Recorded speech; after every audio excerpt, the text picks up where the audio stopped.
I'm good, thanks, and yourself. I'm good. That's amazing. That's Mhm. super amazing. I'm glad you're okay. We back. We are back with another banging episode of Woke Conversation. You know the vibes. It's still season 1, episode. 11. Definitely. We're We are bowling. bowling. We are on episode 11. It's been 10 great, amazing episodes, and we're going to another unknown number of amazing episodes. So yeah, it's really amazing. How was your week? It is cold and Cold, dark. That's cold and dark. Yeah, load shedding. Yeah, and it's winter. Yeah, So it is. that sums up my week. How was your week? It was okay. It was okay. Pretty much fucked up too because of the electricity part, but then yeah, other than that, ain't complaining at all. I ain't complaining. That's good. I'm glad. Yeah. But then, hey. But Let's roll. Let's get it. What's on your mind? What's on my mind? I was reading this other thing the other day, this other article. Yeah. Did you know that we have different types of love languages? No, you know there's such thing as love languages? I didn't know that. People express how they love in different ways, and it has categories. I didn't know that. Hey, you know, I think the most common way to express love is just the usual way. But I feel like people are different. Just like people are different. How somebody likes touching. Mm-hmm. Somebody can hate that. Yeah, true so that. Somebody can express their love through like touching. And other people hate that.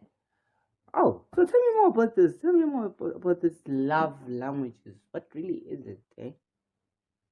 Like, does it have to suit in? Like, do you have to meet all those languages that are there to express love, or you can simply choose one from the many? No, people how many are there?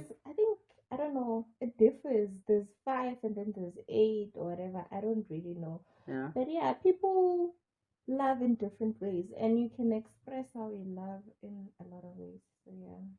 So that's it's simply just a way a person expresses how they love, right? Wow. Yeah. How do you express your love? I don't know, but then I feel like I'm a very touchy person, affectionate. I think I'm touchy. I connect emotionally. I don't know. I guess that. But then I'm the emotional part of everything, I guess. Yeah. So yeah, I can sum it up like that. I don't think there's much that I say I hate or don't like coming from the person I love or the person I'm with or something like that. It's quite hard for me to not like something or not appreciate something.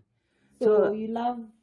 Okay. Yeah, I love it in a very different way. You love everybody in different ways. Yeah, in different ways. So doesn't the person you are with play a part? Like, doesn't it matter?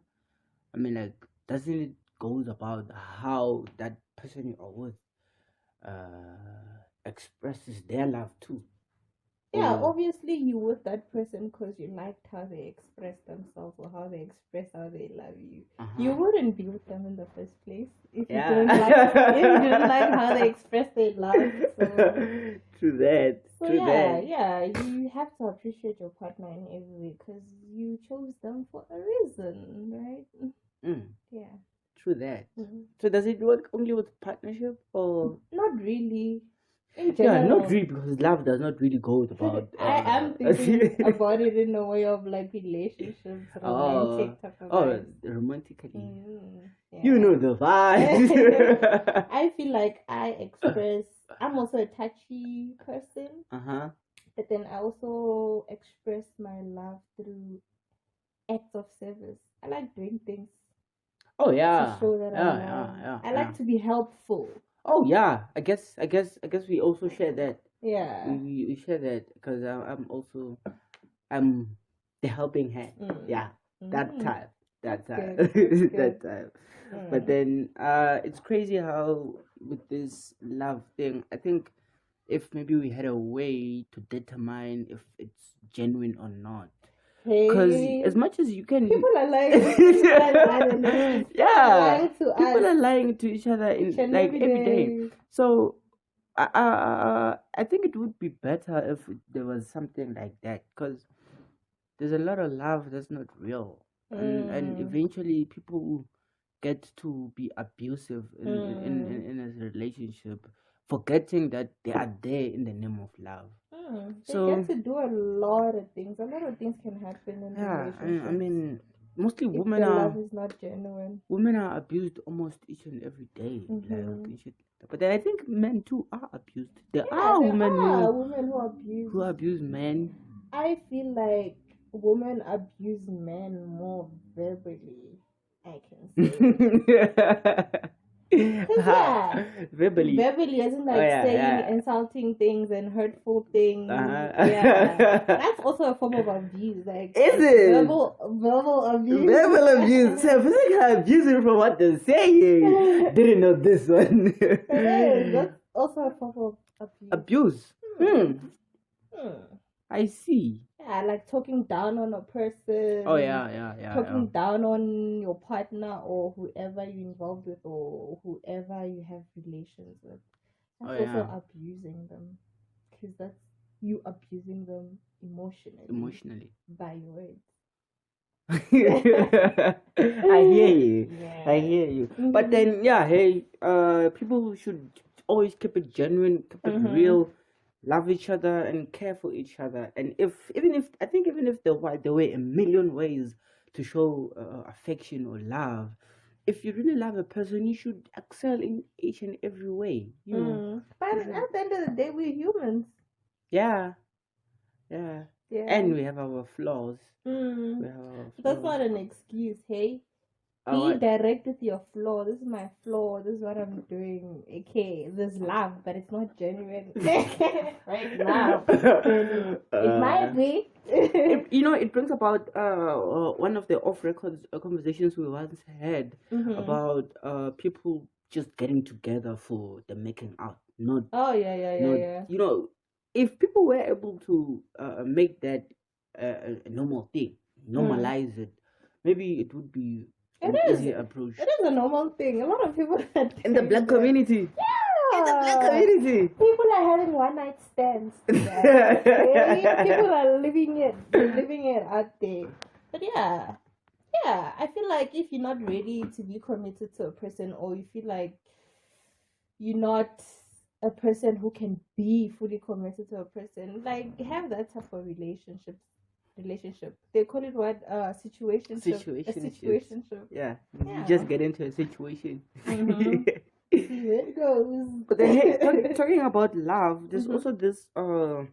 It's not a religion per se, but then it's a practice. There's also a Rastafarian. It has a lot of love in it. It's basically a platform where everybody just share love. They just talk about, not really talk, but then they are practice. They are respect. They are respect. They are care for everything. Even they are. I wouldn't want to call it praying, but then even their acknowledgement of who they are lies with loving themselves entirely, like loving themselves with everything that they are, their flaws and everything like that. So you may say it is one different type of movement, because the lots that there aren't really about spreading love. What are they called? Rastafarians? Why? Because they have dreadlocks. I don't know where the name really comes about. But then what happens in this culture? Like Rastafarian, is that word? Okay. Rastafarian. Rastafarian. I think basically it's taken from the whole Christianity part, because it's also a religion, not a religion, but a movement that believes in the Bible, in the Old Testament of the Bible. So it practices everything according to the Bible, just the old vision of it, not the New Testament. And they have that. They have dreadlocks. They smoke weed. Oh yeah. Some of them don't eat meat. Some of them don't eat salt. It's a whole belief. Like it's something they believe in, but then it's linked with Africanicity, if I can put it like that. It talks to the. It talks mostly to the black person who comes from Africa or who has an ancestral line of black people out there. So it's simply about that. Yeah, I've never seen a white Rastafarian. Is there a thing? There are. There are. Only those who are conscious, because Rastafarian takes away the idea of you believing in Jesus and gives you the idea of believing that you are your own God. Oh. Yeah. So it's because even the dreadlocks part, people in the Bible didn't have combs or didn't cut their hair and stuff. So they take it from there. Oh. And they believe that the first person was a black person. Oh. Yeah, they are not into Adam and Eve. It's crazy how we all like believe in so many different things. Yeah, because you're saying Rastafarians took the dreadlocks and long hair from the Bible. From the Bible, yeah. I know there's this part, this religion whereby they believe that women should cut their hair. Yeah. Because women are not allowed to cut their hair, are not allowed to grow their hair. So they're supposed to cut it. Yeah, and that's in the Bible too. So it's crazy how people it's crazy. It's fucked up. The Bible differently. I was about to also say that it's fucked up how you can just take a portion from the Bible and live with it, like believe in it. You don't have to. That book is huge. That's the thing. People don't really understand that book is huge and it contains a lot of different things. You just have to take what you take from it and live by it. Yeah, not to actually take the whole thing. Yeah, and that's why it's good for you to read the thing yourself and understand it yourself and take whatever you're learning from it yourself. Because everybody is interpreting it the way they understand it. The way they understand it. So if you go and listen to somebody interpreting it the way they understand it and you take that, what's the point? And with this, it was somehow linked with the fight for black people's rights in places like Jamaica, because that's where the movement started. Like it was established there. It was linked with the fight of oppression, like the fight of black people being enslaved, black people not being educated enough. So somehow it was linked with reality too. It was a mixture of the Bible and their everyday life, basically, because that's what the whole thing was about. But then crazy. It was its foundation was simply love. Yeah, love.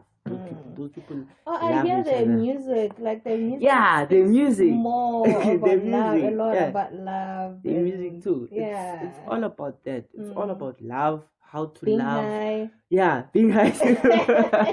Being high too. Yeah. Being high and too. weed. Yeah, and weed. A lot of and songs are about weed. Because that too, they believe it was in the Bible. So everything that they believe in, it's what they live it. Yeah, they live it. They don't. They do it differently because they don't really kneel down and put all their hopes to one person who's supposed to be in heaven. They believe in themselves.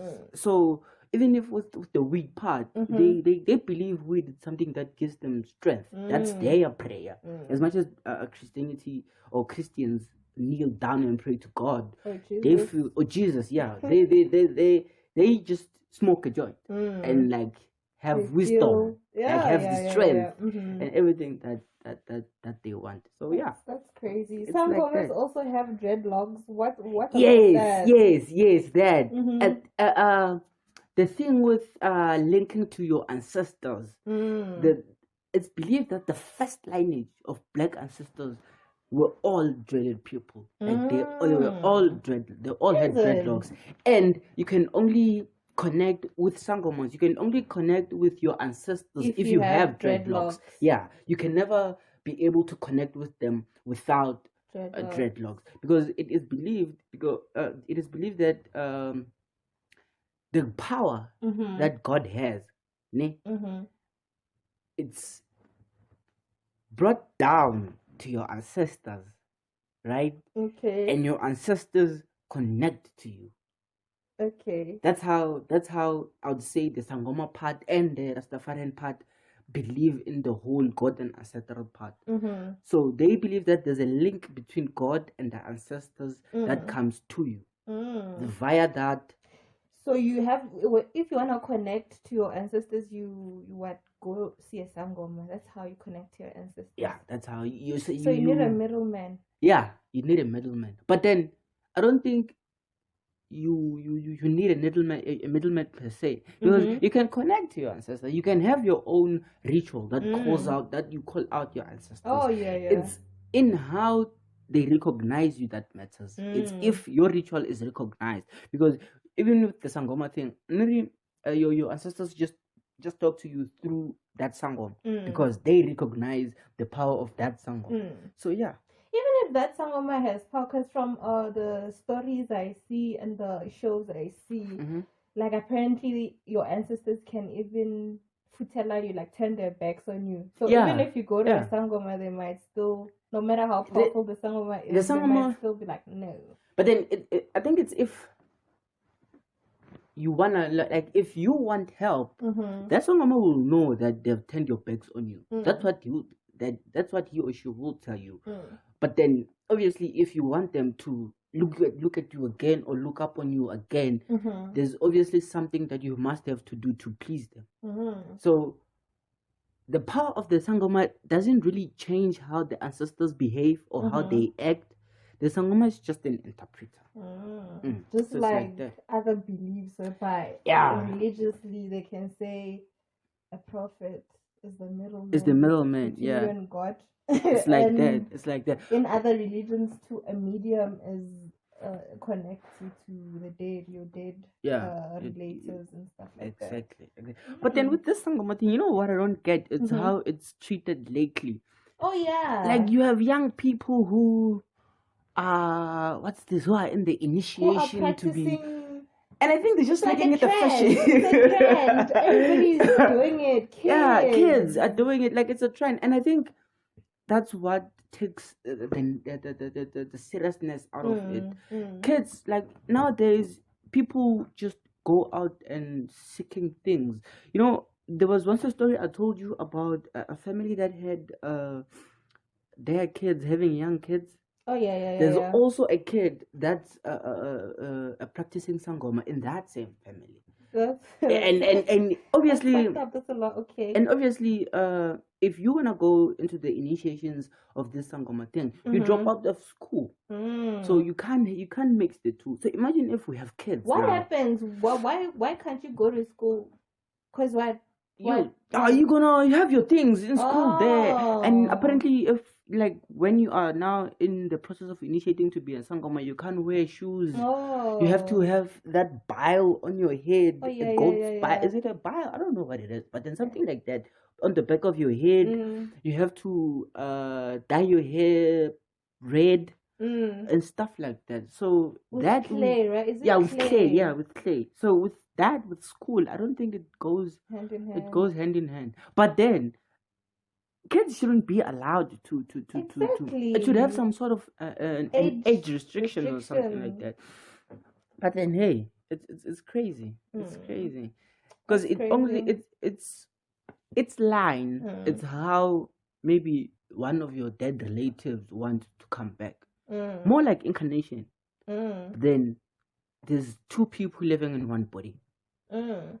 Sometimes the dead person might just up and talk.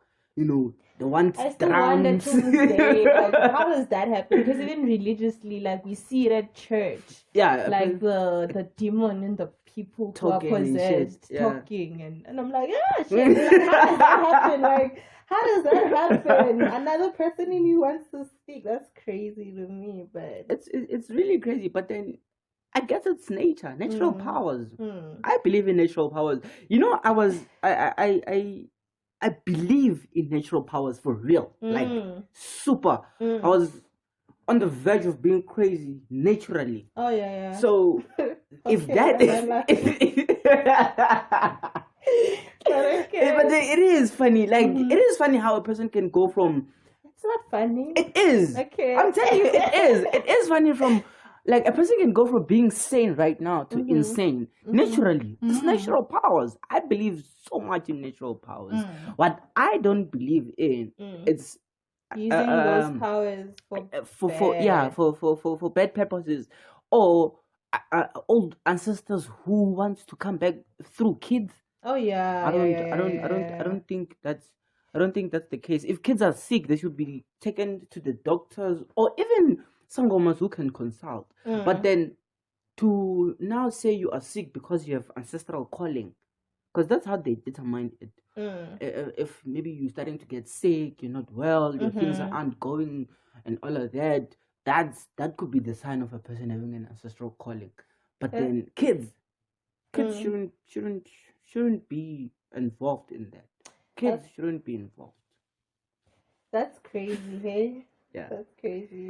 But yeah, don't you feel like these days when people look at like sangomas and stuff, they look at this profession. Okay, let me put it this way. Do you feel like this profession lately is used for witchcraft mostly? Because of what was trending the other day, remember? Oh yeah. I remember that. I remember that Sangoma saying that she lawyers side chicks coming after her man. I so is that witchcraft? Is that Sangoma using their powers to do bad? Is that a good or a bad thing? I don't know. Well, what I know is there are Sangomas practicing witchcraft. So oh yeah, going to this thing, apparently it also has it's different types. You can have a different type of gift depending on how you were initiated and what you chose and what your calling was and what your gift is, apparently. Exactly like that. So if you are using it for witchcraft simply because your ancestor or somebody who possessed you was a witch, you're not doing bad. So what happens if you say no? I don't want this calling. What, you gonna remain sick? I think it gets to a point of dying. We all die. We all die. Wow. Like I'd rather go early. But then I think you get sick and it gets to that point of passing. We all passing at the end of the day. Yeah. But then nobody wants to die. Everybody's scared of dying. But yeah, hey, it's crazy how we all believe in different things. Just like how other people believe in angels. There's other people who believe in ancestors, but there's people who believe in angels too. Isn't that the same thing? I don't know. Like, what do you think? Because it depends on how you look at it. Like when you say angels, what do you mean? And it also depends on what you believe in. Because angels are defined in different ways. Like the angels from the Bible, you can think of that when you think of the angels. Or other people think of angels as people who have passed, like their loved ones. Are they angels now? What do you believe in? What do you think? What do I believe in? I believe in myself. Oh, you mean in angels' part? I don't believe in angels. I don't know anything about angels because I don't like even those who were in the Bible, right? Where were their angels? If we're gonna say angels are your past relatives or your dead relatives, so how can somebody who's not related to me be my angel? That's how I see it. The angel part, it's a definite no for me. Like I don't believe the religious I don't definition of angels. Yeah, I don't believe that there's an angel. I mean, angels are portrayed as to have wings. Oh yeah. And wearing white. Or is that how they show them on TV? That's how they say they look like. So yeah, I don't believe there's something. Well, that's what the Bible also says they look like. That's why they look like that on TV. You know, in the Old Testament, there wasn't much of angels. I don't know if maybe I missed it. Hence, Rastafarians too don't believe in angels. Yeah, they believe in ancestors because ancestors are there, like they're there. I guess we'll never know. But then never know. It's crazy how we don't know a lot of shit. Hey, we know all of this shit, but we don't really know shit. I don't know if you understand. We know shit, I know you. but I understand you. Know. I understand you. Like you know something, but then not knowing the depth of it. That's one thing. But then Christianity says angels are there, and Christianity doesn't believe in ancestors. So angels are there, but then they are not relatives. So Christianity says people like people who died in the Bible are your ancestors. But Paul, no. David, There's specific angels. They Meshach, even have Shadrach, and names. They even have names. Those angels. Oh yeah, they have names. I it's know like one how name. There's Jesus. There's the Holy Ghost. I know there was an angel called Gabriel. Yeah, and Michael. There was also Michael. Yeah, I know Michael. And Michael. Yeah, Michael is famous. Apparently, Michael can do everything. You know how each and every angel has its own responsibilities and duties. Michael is like the top dog. Like Michael can do everything. Michael is the top dog. Yeah, he can do everything apparently, according to the Bible. According to the Bible, a Bible. You once called it a novel. You once called it a novel. Like it is. Hey, I don't know. I feel like somebody was just bored. Hey, like, and then they decided to bullshit us. Let me just write this novel. You know, from school, I think. Like what I learned in school, I just think Bible was just a form of colonization. It is a religion. Yeah, just a form because this Christianity thing, it was introduced in a certain year to turn people into a certain religion. And even the way they were teaching these people this religion, it was forcing them. It was something that was forced. Do you believe in Jesus? Well, they're holding a leash, and we have to be like, yes, I believe in Jesus. It's crazy. It is crazy. But then, the thing with angels, hey, I don't know how to put this, but then, are they angels who do evil as much as they are Sangomas or sisters? Yeah, they're called demons. Oh. Yeah, and then the what is it called? What was this guy's name? Satan. Oh yeah, Satan. Yeah. He also has his angels. The demons, apparently. He has demons. Yeah, apparently those are his angels. So demons are what do evil shit. Yeah. Oh wow. That I didn't know. But then hey, I guess everything has its own opposite. Like there's love and hate, good and bad. White and black. White and black. White and black. Yeah. But then hey, it's crazy. It's crazy. But young kids and initiating to be Sangomas, I'm totally against that. Same goes for Sangomas who do bad. Yeah. Like, you can't go around bewitching people just because you can. Literally. Like it doesn't work like that. It doesn't work like that. You're playing God now. Like, I'm God. You're playing God. I'm a Jaja motherfucker. Then hey, it's crazy how anybody and anything is entitled to its own opinion, its own say, and everything. Do what makes you sleep at night at the end of the day. Yeah. And believe in what makes you sleep at night. I guess so. I guess so. Well, hey, that's pretty much all that I had. Until when? Yeah, until the next episode. You know, I feel like we've been here for years. And it's just a couple of months, okay? I feel like we've been here for years. Yeah. Then hey, we'll see woke people on the next episode. Episode 12. Woke Conversation, Season 1, Episode 12. That's where we're going. That's where we're going. And shout out to our subscribers and viewers. Let's keep on liking. and sharing the content. Comment down below, guys. Let's have woke conversations on the comment section. And I feel like if maybe there are people who feel like there's something we should talk about, they can also suggest that. Oh yeah, I'm gonna put that on Instagram. Oh yeah. Yeah. Okay. Oh no, woke_conversations. That's our handle on Instagram. Yeah, I'm just gonna. And on Facebook, it's a capital letter woke and capital letter W on woke and capital letter C on conversation without the space, right? Yeah. Spotify too, we there. Woke conversations. So yeah, let's get it. Let's keep on getting it. We'll always be getting it until we meet again. From me, with so much love. And me. We are out. Bye.